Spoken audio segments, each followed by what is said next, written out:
are here today with Spanesi and the Best Body Shop in Wichita, Kansas, to hear more about the Spanesi 360 product suite and all the exciting things that Clay has done with his body shop working alongside Tim. So good afternoon, everyone. Thank you so much for joining another one of Collision Repair's Open Dialogue series. My name is Allison Rogers. I am the editor of Collision Repair magazine and your host for the next hour. So today, like I mentioned, we're here with Tim Morgan, the Chief Operating Officer of Spanesi Americas, and Clay Hoberecht, the Best Body Shop owner in Wichita, Kansas. So let's just get some intros out of the way. For those that don't know, Tim Morgan's the Chief Operating Officer and Managing Director of Spanesi Americas, a wholly owned subsidiary of Spanesi. In his current role, Tim leads Spanesi Americas since its inception in 2012 and has grown the organization to include over 25 regional distributors that provide products and services to more than 40,000 collision repair facilities across the United States and Canada. Tim has more than 40 years of experience in the collision repair industry and more than 20 years of experience within the collision equipment distribution market. His experience with lean operations and OEM-based repairs and equipment distribution in the sector have led to many opportunities leading national and international training endeavors and technological support, marketing, sales, the whole shebang. Tim's got it all. And then we've got Clay Hoberecht here, the owner of Best Body Shop, an automotive collision repair center and custom shop in Wichita, Kansas. He's insatiably driven, in his own words, and very passionate about delivering quality repairs. Clay's a former collision repair technician himself, and he founded Best Body Shop in 2014. He also boasts a pretty significant following on social media. He's got more than 110,000 Facebook likes and 49,000 Instagram followers. So Clay's got a lot of following on it. We're so excited to have you here today, both of you. Let's just dive right in. We're going to get started and just ask Tim sort of some questions about the general industry, and then we'll get into Clay's amazing story, and you guys can hear more about what he's done with his incredible body shop in Wichita. So, Tim, we're in 2020 now. And we're heading into 2021 at a rapid rate. You know, years go so fast at this point. But what have you seen and heard in the field in terms of trends recently? Well, first of all, we got to get out of 2020 as fast as we can. And I'm sure everybody will agree with me on that one. But it has been a year of people realizing what it really means to change and what they need to do and what not to take for granted. As a business owner, and I stated this last night in a social media format, a lot of people don't realize the struggle that a business owner has. And the business owner is not just struggling for himself or herself. They have all their employees and everything that they also have to make sure are taken care of. So it's been a tough year, but I have to say overall, it's been an exciting year, especially for our company, because we've been able to work with some entrepreneurs that have the opposite thinking of the norm and are really taking advantage of the time to recreate what they really want to do for the industry and for their customers. Mm-hmm. Absolutely, yeah, it's definitely been a massive year of change. But let's take it back a little bit. So let's shift things over to Clay. Clay, nice to have you here and welcome to a Canadian audience here. We're so excited to have you. Thanks for having me. Of course. So you boast an 18-year history in this industry, but 7 years ago, you had just dropped your last $1,000 US on a 2,700 square foot body shop. That's 250 square meters. And you found out your wife was pregnant. So what did you do from there? Man, freaked out. You know, I literally just put my head down, and there was a conversion for me at that point where it became a sink or swim. You know, I think that up until that point in my personal life, there was a lot of talk, and that's when the walk started. I really focused on what kind of content I was intaking. That's actually when I started to read books consistently. That's when I started listening to podcasts, and I don't think I listened to music for probably 2 to 3 years. It was just consistently learning and reading books or listening to books through audibles, and just knowing that literally, I'm up against the wall and I either sink or swim. So that's at that point, I think the best thing that could have happened, was exactly the circumstances that did happen, is go completely broke, everything against me, and then find out that my wife's pregnant. It was a fire starter the fire never went out. Mm-hmm. So at that point, you were working like exhausting hours and you weren't finding that ends met? Yeah, it was literal 20-hour days, 6 days a week, a lot of times 7 days a week. A lot of communication time with my inner circle. I had a lot of people that came against me, said I was obsessed, I was spending too much time working. But then I had my inner circle of people that tightened up and really focused on helping me out, at least motivating me. My wife and I spent a lot of time just being very clear with our intentions and where we're going, and making sure that we were sensitive to each other's needs and wants. And one of the things that I see out of a lot of guys that start up a business and work the 20-hour days, or is that they leave the family off to the side and they say, we're going to figure that part out later. I actually made an agreement with Barb at that moment, and I've never said this publicly, but that we are going to grind like crazy for 5 years, and that I knew that that at the end of the 5 years, I was going to need to be more available for family time, and for, at that time, my first daughter, not knowing that we're going to have a second daughter in between that time. But that's, there was this agreement that now's grind time. Mm-hmm. So why did you keep going? Was the passion just so strong there? That's a really good question, and I actually ask myself every day. I don't.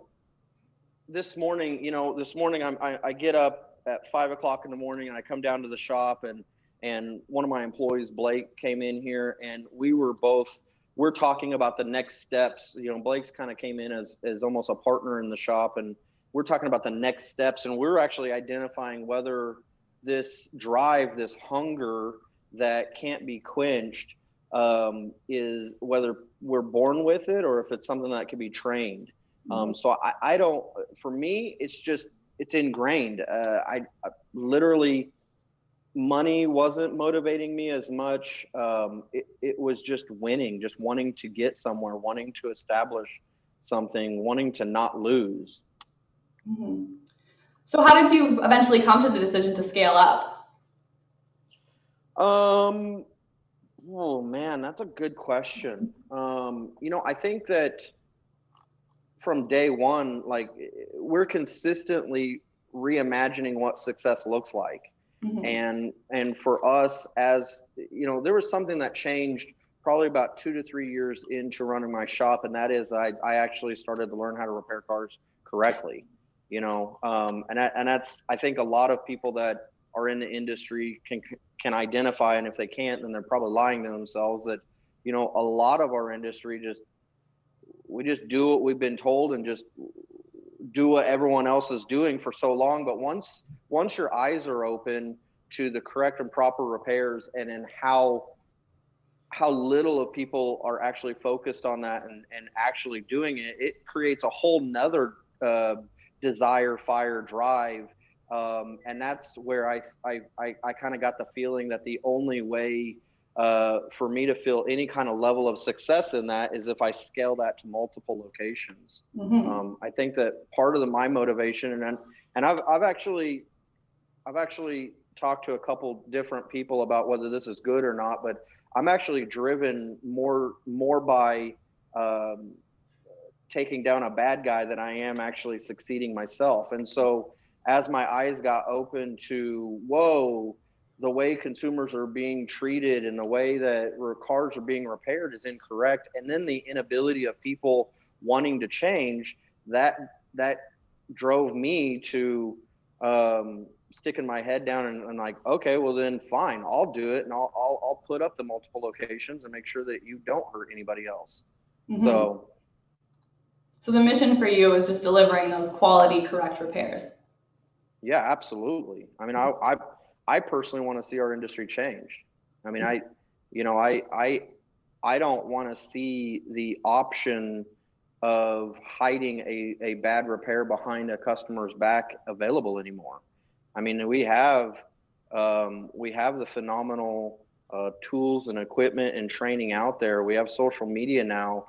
More and more people, what Tim said earlier about 2020 being a year of people realizing things, that can't be more true. I mean, I literally, right before this interview, I just got off the phone with a glass company calling about calibrations of a Subaru windshield. And I mean, I've owned my shop for 7 years now, and been in I've never seen a glass company even care about that kind of stuff. Mm-hmm. And so to be able to get these phone calls and to coach that person into the right places to go to make sure that they're performing a proper repair, that tells me that there's an awakening happening.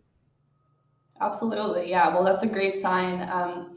Definitely. I mean, we're experiencing the same thing in Canada, like glass providers releasing statements about, how important calibrations are and things like that. So it's really good to see a wake up call happening like that.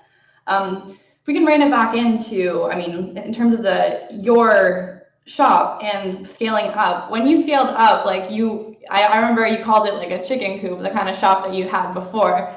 I mean, how do you scale up from a shop like that? You face a world of decisions. Where do you even start? Yeah, so I didn't call it a chicken coop. Actually, the landlord did. Oh, okay. It was nicknamed, literally, the building that we started Best Body Shop in was literally named the chicken coop. And the reason why is they had chicken wire all over the place. And that was part of the task of renting the place, is taking down all this chicken. And it was abandoned for a while, so there was birds flying around. It was a mess. They actually used to build boats at some point 30, 40 years ago in there. And so they would hang these boats off the rafters and fiberglass them. So the floor was caked in fiberglass. There wasn't a single square inch of the shop that wasn't level.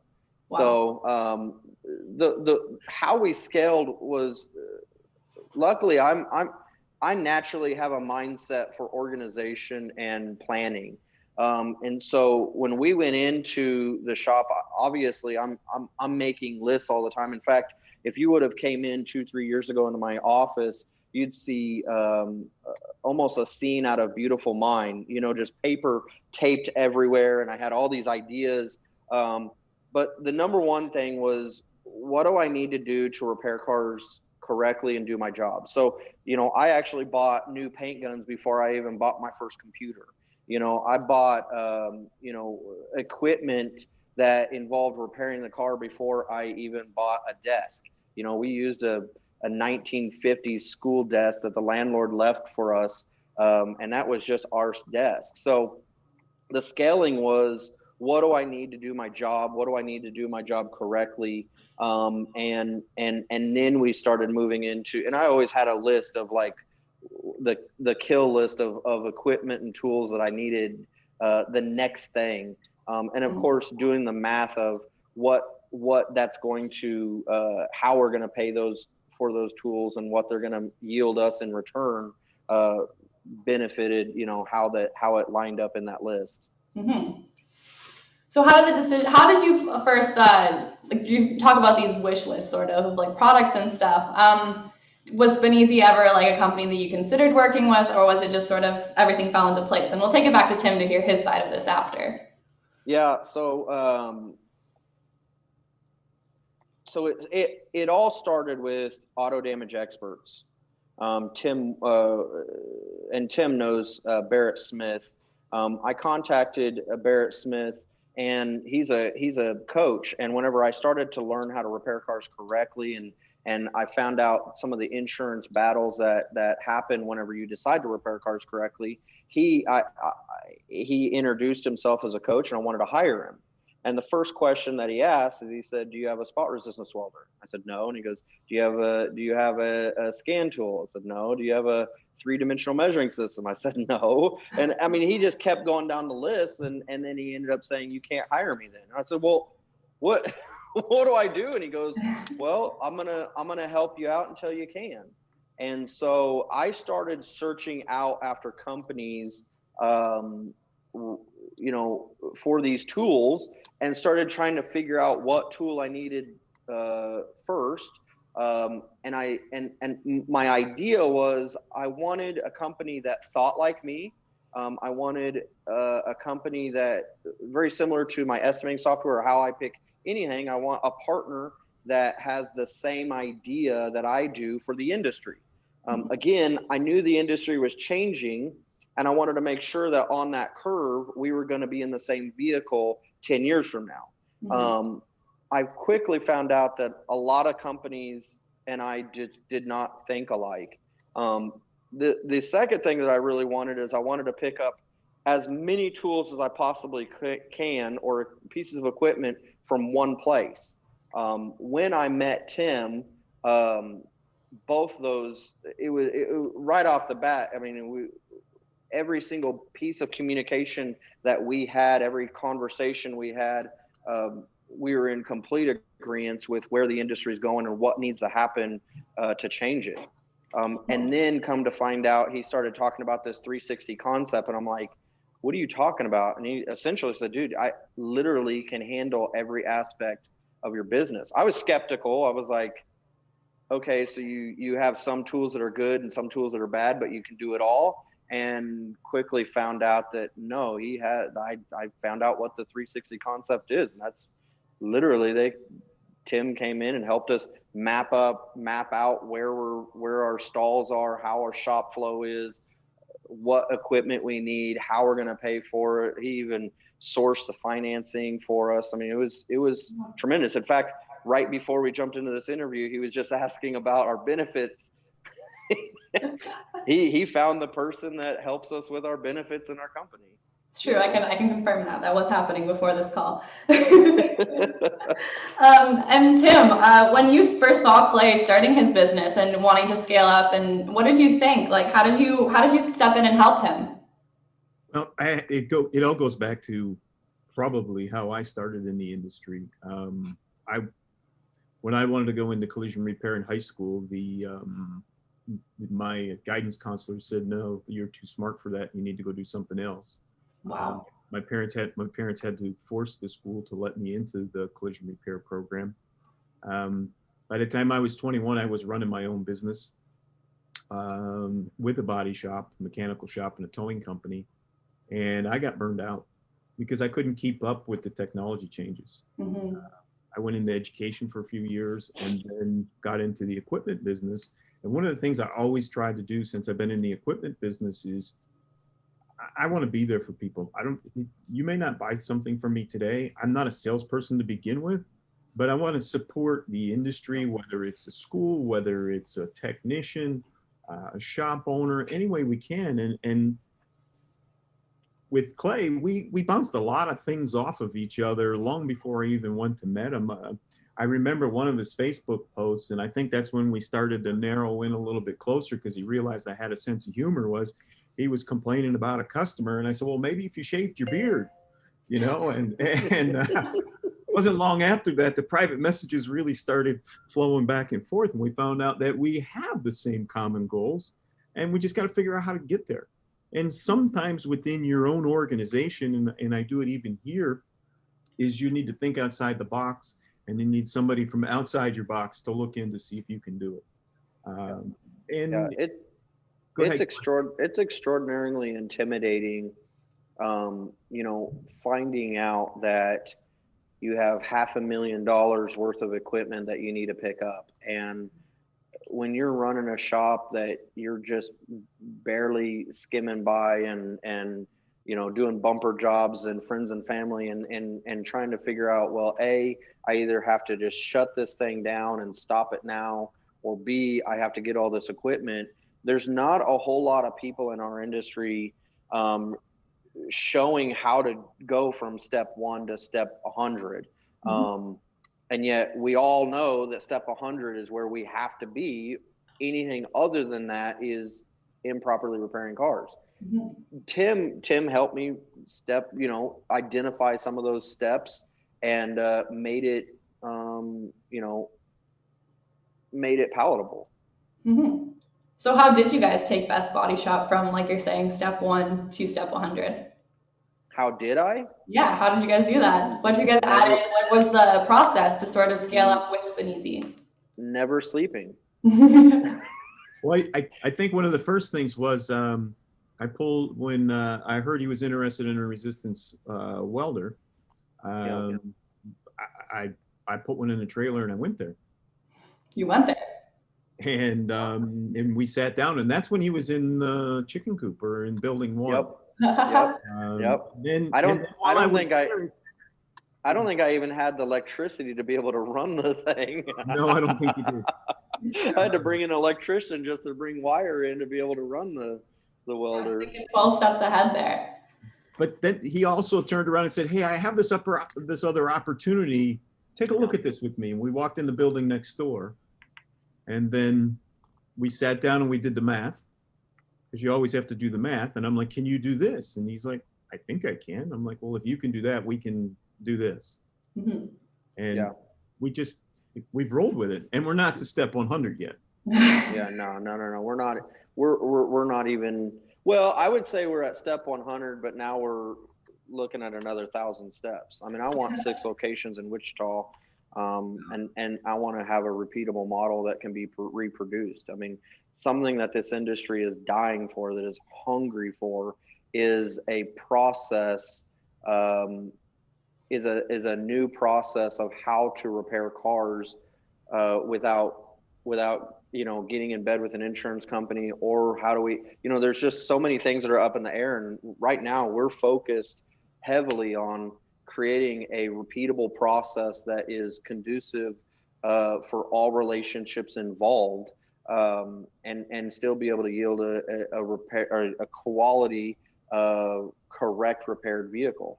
So what it looked like on a practical standpoint, what it looked like is Tim calling me and saying, "Hey, the first thing that we are, are you putting quarter panels on cars?" I said, "Yes." And okay, well, this is what the procedures look like. And, if you're not doing it with a spot resistance welder on these particular cars, and you shouldn't be doing that. So I'd stick to bumper jobs on those particular cars, but let's get you a welder. And I will never forget the first interaction or transaction that Tim and I had, where, we're texting back and forth while I'm at Chinese with my family, and I'm looking at my wife going, "Man, this guy really wants to help us out." And I'm like super conservative, telling Tim, no, let me think about it, and he's like, "I'll see you tomorrow morning." And I'm like, okay. And literally the next morning I see a Spanesi truck roll in, and he says, "We're going to get this thing figured out. We're sold on what you're doing. You're going in the right direction. This is where the industry's going." And so we unloaded that welder, and then as we went through and started repairing cars and gaining more money, the next communication. And again, this is for anybody, anytime you're scaling any kind of business, you got to surround yourself with people that are selfless, that are willing to help you out. And I have a tight circle of people like that. Tim's in that circle. So every single time I'm thinking about any kind of expansion or moving forward, he's one of the phone calls. And he's actually told me not to buy equipment from him. He's like, "Hey, you ought to move in this direction first. This is probably what your business needs more." And of course, like, once you start buying equipment, you get this like addiction to equipment. So you're like, "But I really want this," He's like, "Hey, I want the newest." Yeah. You got to get a wash bay first. I'm like, okay, I'll back up, So you guys have this really cool paint booth. You guys boast a huge social media following, and I've seen in the Spanesi virtual tour, it's actually your paint booth that's featured.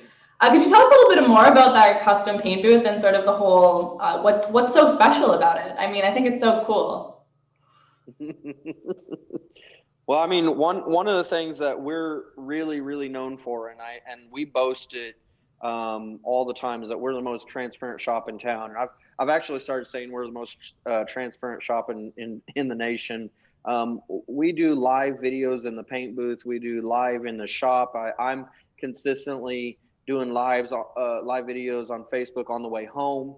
And so our booth actually has one entire wall that's glass. And then we have lights in the prep deck behind that, so it keeps the booth bright on that one side instead of sacrificing lights. That's something that Tim and I came up with. Again, it was a perfect deal. Now, we have a tremendous amount of people. This is something that is super cool. We have a tremendous amount of people that will literally come down to the shop to watch their car get painted, and they can stand on the outside of the booth. You know, I tell them to not feed the animals in the cage as my painter Mike is painting. But no, I mean, that's one of the cool things about it. And then the other thing is having the airbag floor. When Tim called, he said, "Hey, do you want to dig a pit or you want to do a false floor?" I said, "I don't want to dig a pit." So we ended up getting, our floor has a set of airbags that lift up and down, you know, so it can be a true downdraft. Yeah, awesome. Then the customizable element there, Tim, that's just something that comes with the Spanesi experience, really, right? Well, yeah, every booth we practically do is custom. We try not to do anything cookie cutter. We look at what's the customer's needs, what's their desire. Where do you want a door? You want extra windows, lighting. Every single one we do, we try to make sure it has the touches that the customer wants. Mm-hmm. Absolutely. Yeah. So During the entire repair, or during the entire installation progress, we had Gary down here, which is, he's such an awesome dude. But literally tape measure and tape, and he goes, "Where do you want this? Where do you want the door? Do you want the door to swing this way? Where do you want your mixing room? Where do you want?" And so literally I've never had so much control of where, I mean, it was like setting up Legos, you know. building your own playground, yeah. Yeah. Amazing. So on the topic of OEM certifications, when you use Spanesi equipment, you get a lot of OEM certifications that come with that. Was that an important element to, and how important are OEM procedures to you? I'm assuming if you want to repair the car correctly, that it is of top importance. So just could you speak a little bit to that and why Spanesi played into that decision there? Yeah. So I'm a little torn on the OEM certifications at the moment for me personally. It's something that I wanted to leave as an option. I remember I was actually looking at another spot resistance welder before I talked to Tim.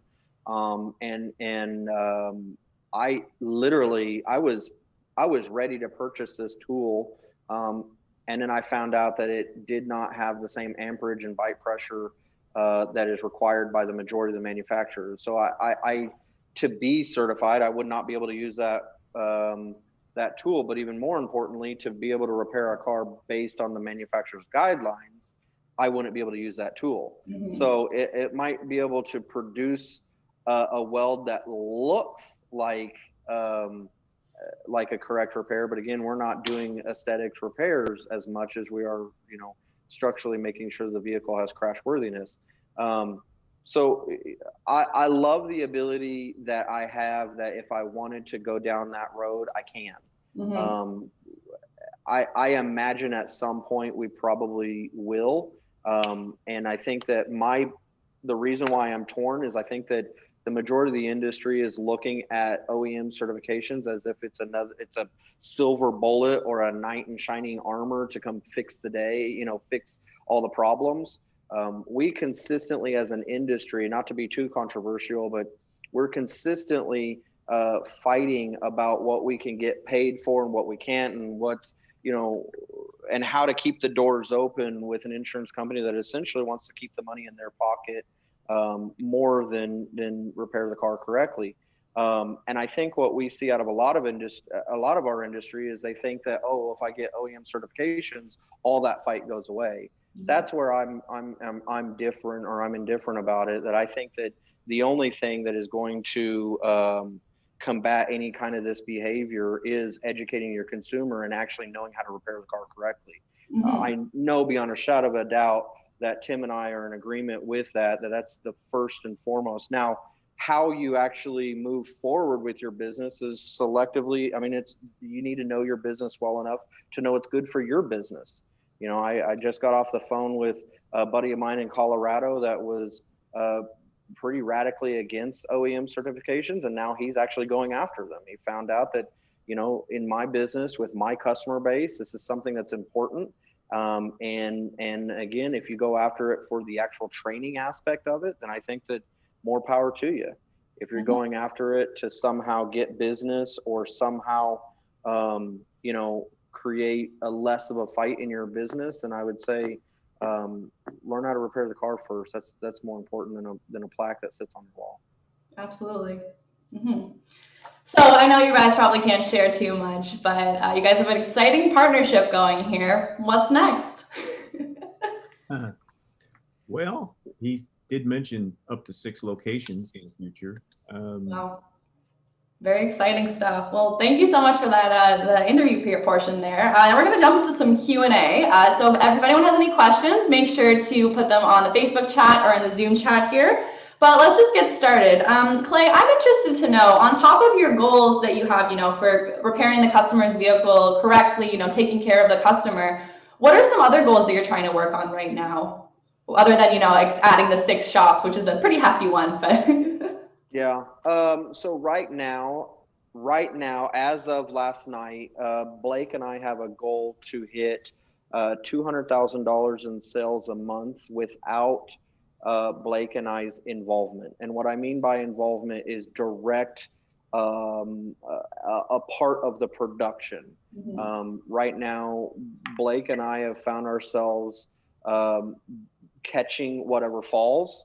And I just can't see being able to build consistency out of that. And so what we are doing right now as a main focus is whatever we have to do to get to the point where the team can, and putting a team together that can run and operate without our direct involvement, so that we can start focusing on location 2.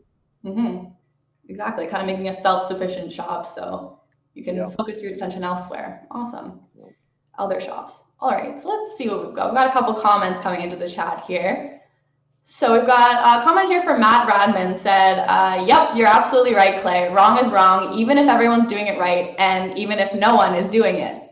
Take care of the customer and fix their vehicles correctly. Absolutely right there, Matt.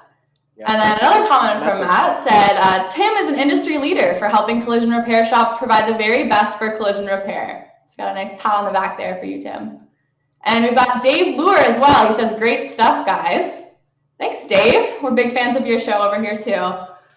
And Matt Radman, if I can bring it up, he's another young shop owner that I'm working with also. Awesome. In the Arizona market. Yeah. So someone else vouching for Spanesi's success here. All right. Yeah. So turning it back to you, Tim, as we branch into 2021, do you expect any trends for body shops, specifically your partners that you're working with? What are some things that you think that they could potentially turn their attention towards and start tackling in 2021? Well, I see that people need to realize that their business is going to need to continue to operate. Some people are going to have to realize, and already some of our customers have realized, that they can do more with less. We've had some instances, even here locally, where some shops had to lay off a couple people because they were concerned about the workflow, and they're actually, with the rest of the team turning around and stepping up, they're actually doing more numbers now with less people. So then they've also looked at, how do I change my process to be able to be more effective by adding some multi-benches, so you can turn around and be able to be working off the ground, more ergonomic, if you want to call it, than in the past. And they're trying to find better ways to be able to do things. And I think we're going to see a lot more growth in many different areas. We found a lot of here. There was a lot of people that received PPP loans that helped them with their payroll. I know there was the same type of thing in Canada. Yeah. That allowed some people to take the money they normally would be using for payroll and invest it into equipment. I remember Clay calling me about phase 3 that we were going to do. He's like, I'm thinking about doing this. And I'm like, I'm getting on a plane. I'll be there tomorrow. He goes, no, don't come tomorrow. I'm like, if I don't come by tomorrow, they're shutting this country down. Pretty much. I'm not going to be able to get there. So, I was there the next day to be able to facilitate that.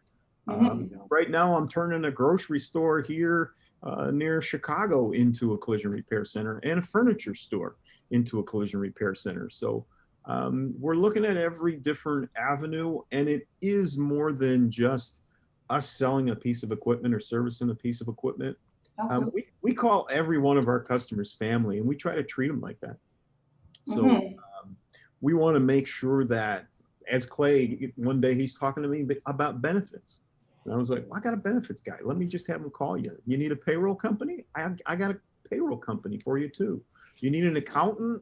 Barb's wife called me a couple times about some things that were suggested by their accountant. And should we do this or should we do that? And, we talked through it. I consulted with my accountants here and came back and gave them an answer. So it's more than just the equipment. It's being there for the customer.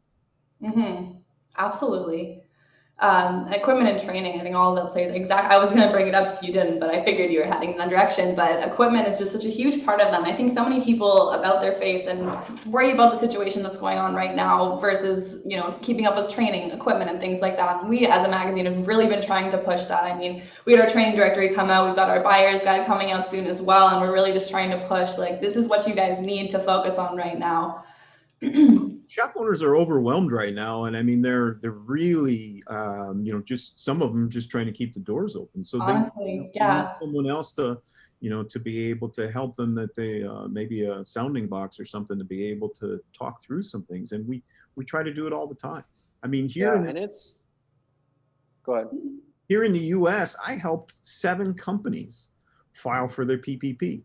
Because they weren't sure exactly how to be able to follow the laws the right way and what to ask for and how to do it. So we coached them through all that. We built a web page to be able to do it. 2021, I think, is going to be a very strong year for expansion. You're probably going to see some acquisitions where people are going to get more shops than in the past. But I think you're also going to see, as Clay stating, we have to fix the car correctly, whether we're an OEM approved shop or not. We got to follow the procedures. We have to do what's right. What's right for the customer. And without a shadow of a doubt, anytime there's a disruption into the marketplace, whether it's 2008 when Lehman's collapsed and you got huge financial problems, or in 2020 when we have COVID that hit and all of a sudden everything shut down, without a shadow of a doubt, there is opportunity if you seize it. This is the time, and I was just talking actually to my dad this weekend about the noise and how loud it is right now, whether it's the media, social media, it's everywhere. It's so loud. And if you can hone in and actually just focus on what you're doing, you'll be a part of a very small group of people that move forward and find themselves. If you do any kind of studying about disruptions in marketplace, there's always a small group of people that are better afterwards because they seize opportunities that everyone else were too afraid. When Tim talked about flying down to Kansas, I call him literally the day after this whole COVID thing hit, and there's just this panic, right? Toilet paper's gone from everywhere. People are and our morning meetings went from talking about cars to talking about,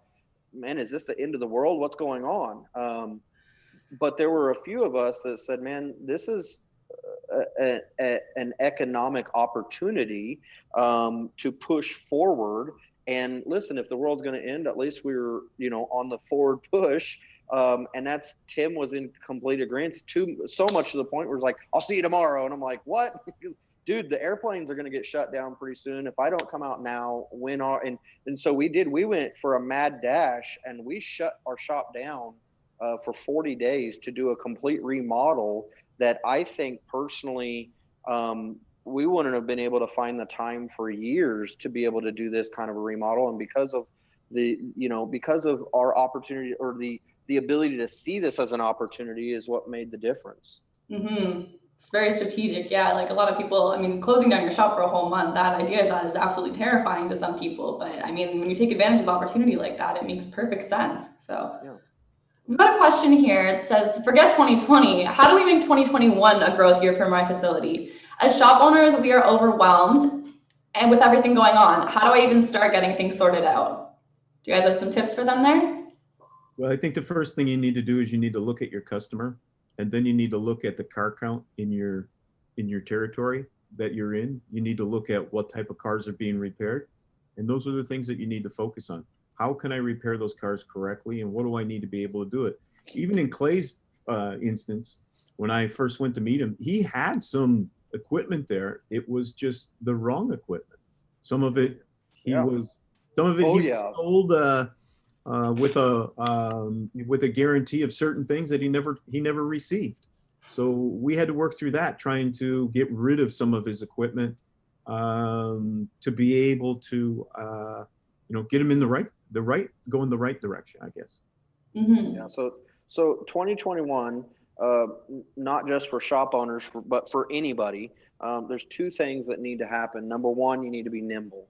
Be willing to have anything and everything hit you, because the gloves are off. There is no stability, which means that there's opportunity. And number two, you need to make a commitment.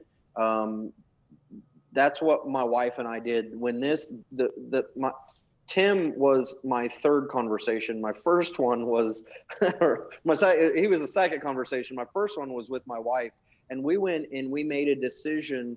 This is what we're going after. We are not going to scale back. We're not going to run backwards.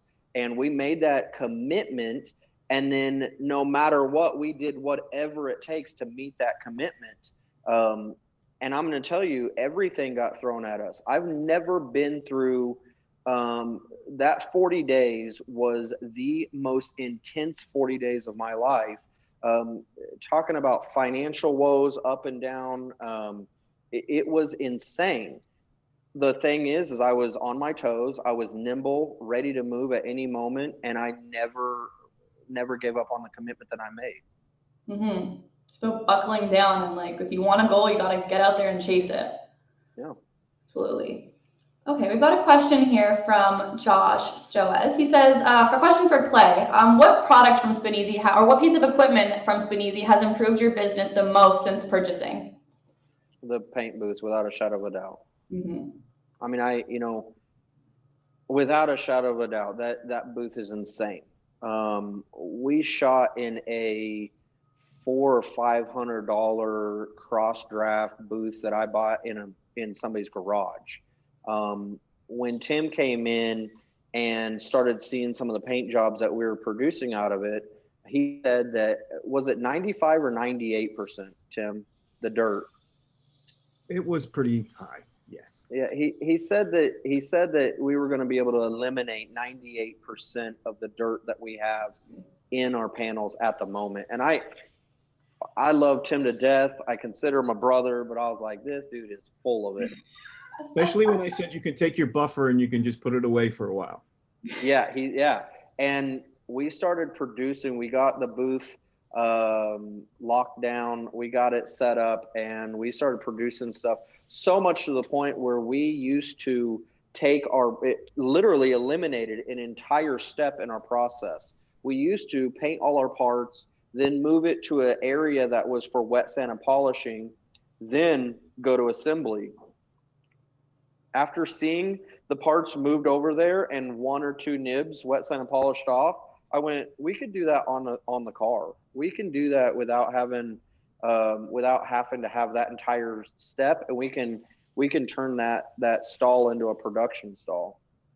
Wow. Yeah, that paint booth is absolutely incredible. The amount of times that I've gone in there to Spanesi's virtual tour and just stared at it, like it was one of the first things that I saw. I remember I know what you're talking about, the airbag floor, because it scared me when it hissed in the virtual tour like that. But if you guys get a chance, anyone that's watching, go check out Spanesi's virtual tour and you can see Clay's paint booth there in action. It's pretty neat. We've also got another, just a comment here from Renee Rodarte said, Tim has always supported excellence through training. I remember him letting us use a tool at the booth at my first NACE. So yeah, and then we've also got a follow-up from Josh. Wants to know if Clay is related to William Wallace. Yes, I have either that or I have some Spartan blood somewhere. Alrighty. Oh, we've got another question here. This is from Suad Duale. She is a program coordinator at Tropicana Community Services, which runs an auto body program here in Canada. She wants to know more about supporting the retention of apprentices and successful completion of apprenticeship programs. Do you guys have any apprentices at Best Body Shop? Or Tim, what are your? Do you guys work with apprentices at all? I'm not really sure your question here. Actually, one of my data collection persons, I went over to a local college that we work with here, and I said, Andy, I need a person, and he goes, well, I don't have anybody graduating for about 6 months. I said, well, what are they doing in the afternoon? And we brought the person in, and he's been with us now 3.5 years. Awesome. All of us in this industry, I think, are willing to work with someone to educate them the correct way to be able to get them into the industry and get them working. I think one of the biggest things and struggles right now over the past 11 months, maybe less than 11 months, is the education part of it, from trying to be one-on-one or be, doing group-led training, which is leading us all to do what we're doing today, is trying to do something virtual. I met yesterday with our local Chamber of Commerce here, and Spanesi Americas is going to step up and help sponsor a business education course, which is going to be 10 or 12 modules, a module once a month, to help businesses be able to grow. And not even collision repair businesses. I'm talking, we're putting together information to be able to help the local restaurant succeed. Because when you look at it, we all have a product. Mm-hmm. Doesn't matter if I'm serving a steak with a baked potato or I'm serving up a spray booth of clay. Got a fantastic question here from somebody. So when this person buys new equipment, nobody uses it in the shop and it just sits there. Clay, how do you get your guys to use the new equipment? I have no idea how to answer that, because my guys love the equipment. That is probably a management issue. They're obviously not wanting to, that's a culture issue. I mean, I understand and know that our industry is plagued with this deal where we don't want to change how we do things. We've had the same hammer since 1975, and that'll just do. There needs to be a hunger and a want. The previous question that you asked was about apprenticeship. Well, at Best Body Shop, we have humble, hungry, and smart. And so part of that hunger is consistently wanting to learn the next process, but also, or the next thing in our career, but also learning how to repair cars correctly. Because again, it's changing all the time. So if you've got a bunch of awesome tools that are not being used, my address is 10817 West Kellogg. I would be more than happy to take them. That's a good one. And to add to that, when he talks about people not wanting to change, yes, people do get too comfortable in what they're doing. And anytime that we've introduced a new piece of equipment with Clay's people and Clay himself, we always have to show what the value add is. We want to make sure that they realize, as he said, this spray booth took out, a step or some time from that repair to reduce, the production time. So when a new tool is out there and you buy it and it's sitting in the corner, you have to look at yourself in the mirror first. Is why is this not being used? Is it they haven't received the proper training? Are they scared to use it, or did you make a mistake in what you purchased and that's why it's not being used? Well, that, and they're probably not surrounding themselves with people that want to consistently do better. You know, that's why I said it's a culture and a management issue. If my guys are consistently hanging out with hacks, with people that don't repair cars correctly, that's a challenge to me. If that's the career that you want to have, then I don't want you in my shop. You know, my guys are consistently surrounding themselves with like-minded people. In fact, we have classes here at the shop all the time where we have people flying in from Louisiana and Maryland and Texas and Oklahoma and Michigan, just to be around the same mindset. When you are consistently disciplining yourself to be around those kind of people, you can't just use old equipment and repair cars like you're in the 80s without feeling like you're doing something wrong. Absolutely. I think that's, yeah, the training is a big part of that. I agree. And I mean, I was exactly what you said, Clay. I mean, if your employees are just consistently not using this tool, even though they've been given the proper training, maybe you're just not surrounding yourself with the correct employees. Ship them to Kansas. Then your equipment's Clay's way. He's ready to take it. No, I'm talking about the people. Oh, the people. Okay. Yeah, you hang He'll out. put them in his shape. He's got them all. Yeah, you hang out at our shop. You'll be using that tool all the time. No other options. Here comes that idea we had a few Saturdays ago when we were talking about Clay's boot camp. Coming soon. Yeah. So this person says, Tim, I'm trying to grow my small shop. Where do I start to get my equipment in line, and how do I even afford new equipment? Well, first of all, affording new equipment today is not a hard task because there's so many ways out there to be able to get some decent leasing with the interest rates being lower. There is an ability, but I think really what you have to do is you have to sit down with someone, consult with them. And like I said, what kind of cars are you working on? I remember early on in talking with Clay, he's like, I got to get ready for the F-150 when it was going aluminum or the F-250.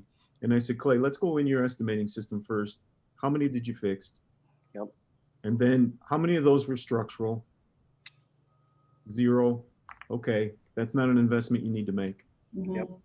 And then, as he said, we put that investment on hold and we worked on, what were the key things that he needed to look at. But we consult all the time with people over the phone. We have people in the field that can come out and do an audit to look at your equipment. We do calibrations of our own equipment on a yearly basis to get in the shops. We're hands-on people. I may be sitting here in a corner office, but I can tell you it's the smallest office in the building because I'm never here. I'm always out in the field trying to work with people. There's always a way to be able to afford something if you have some drive and you want to be able to do it. Clay, what was it that we did one time? I can't remember. And I'm like, can you do 4 more cars a week at about $1,800? And he's like, yeah, that's easy. I'm like, well, there you go. You just paid for the tool. Yeah, it's really identifying the vehicles that you're servicing and the kind of clients you have and where you want to go. And then identifying, putting a value on where you're wanting to go, and then identifying what it would take to get the equipment to do so. I mean, look at a measuring system. If we take a computerized measuring system, for instance, if we measure every car coming in the shop, whether you're being paid to measure it or not, you're going to find damage in 6 out of 10 cars. So if we take 6 out of 10 cars and we add 5 hours to those 6 cars, that's 30 extra hours a week. That's 120 hours in a month that we would not have seen without having a measuring system. Exactly. Yeah, we literally, and just so that, just to back up, Tim, we actually have, shortly after purchasing the Touch, we had a car that came back that we did a measurement on. Now, we measured this vehicle with another measuring tool when it was repaired.